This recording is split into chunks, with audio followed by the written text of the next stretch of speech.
என் நாட்டு மக்களின் நலனறிய மிகவும் ஆவலாக இருக்கிறது. மந்திரியாரை அழைத்து தேச விசாரணை செய்ய வேண்டும். மந்திரியாரே,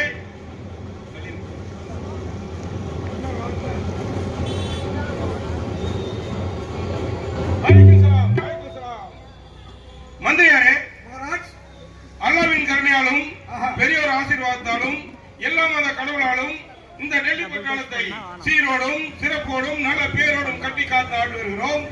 அது மட்டுமல்லாமல் நம் நாட்டிலே யார் லஞ்சம் வாங்கினாலும் நம் ராஜ்யத்திலே அரசு பணியிலே நம் ராஜ்ய பணியிலே இருப்பவர்கள் யாராவது லஞ்சம் வாங்கினால் அவர்கள் ஏழை மக்களை அடித்து துன்புறுத்தினால் அவர்களை மக்கள் மத்தியிலே வைத்து அவர்களை சிறைச்சேரம் செய்து தண்டனை கொடுத்தோம் அல்லவா?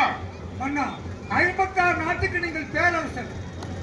அப்படி பேரரசராக இருந்த போதிலும் 3 ஆண்டு காலமாக மெக்கா யாத்திரைக்கு சென்று இப்பொழுது தாயகம் திரும்பி இருக்கிறீர்கள். அதெல்லாம் சரி. நான் சொன்னபடி தனிக்கென்று ஒரு நீதி